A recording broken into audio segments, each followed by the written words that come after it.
between the Red Sea and the Egyptians, they were terrified.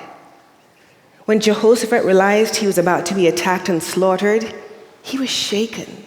Fear is not a testament of being faithless.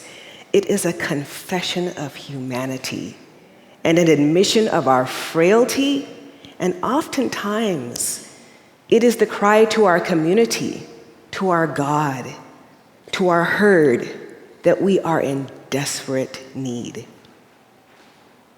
Helen Keller said, "All the world is full of suffering. It is also full of overcoming."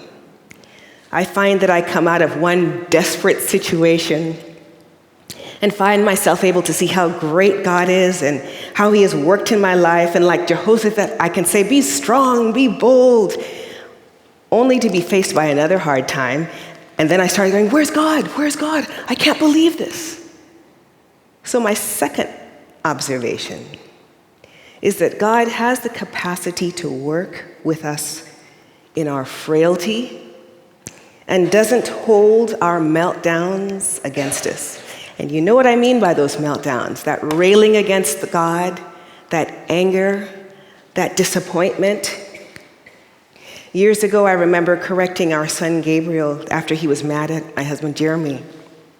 So I said, "Gabe," after he had been a bit naughty, I said, "You need to go and apologize to Dad."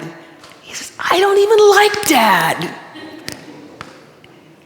And yet, like God, I know that God can handle that frailty, that sense of, I don't even like God this moment because of this situation.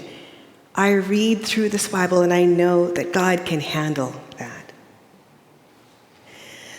The third thing, and probably the hardest for me, is that I have seldom found God to be on my timeline. Am I happy about that? Not so much. And as I was sharing this with my father, he said in Tobago, there was a fitting expression, and that is, "Government, don't eat hot food." God doesn't just come exactly when we need him. It takes us time. So in that darkest hour, in that silence, in that seeming abyss, be still. Don't give up. I realize that sometimes the true riches of life that we need can be found in the desert. We don't know where God has hidden her streams. We see a large stone and have no idea that it is a source and it's covering a source of a spring. Or as David said in Psalm 40, "I waited and waited and waited for God. At last, he looked. Finally, he listened. He lifted me out of the ditch, pulled me from deep mud. He taught me how to sing the latest God song, a praise song to our God." There were moments when I was watching that young Cape buffalo that I truly believed it was over. The clip lasts about 6 minutes, and it was as if time stood still. I couldn't bear the suffering, but the herd showed up. Deliverance showed up. Sometimes in our case, the deliverance feels supernatural, and we know in our marrow that God intervened.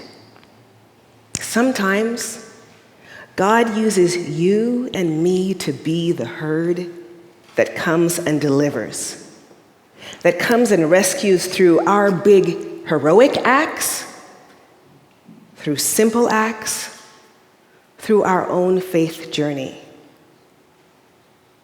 I waited and waited and waited for God.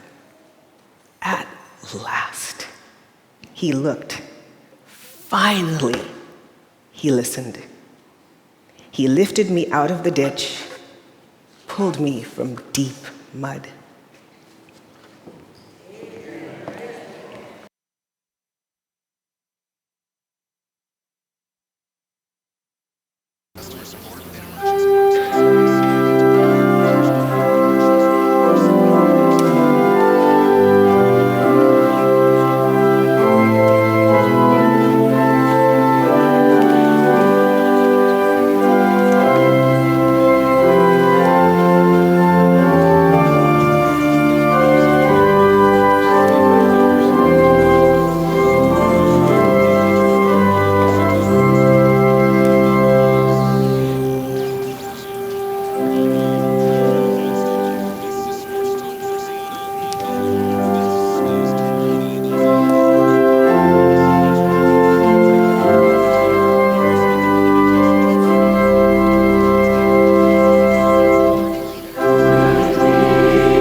peace himself give you peace at all times and in every way.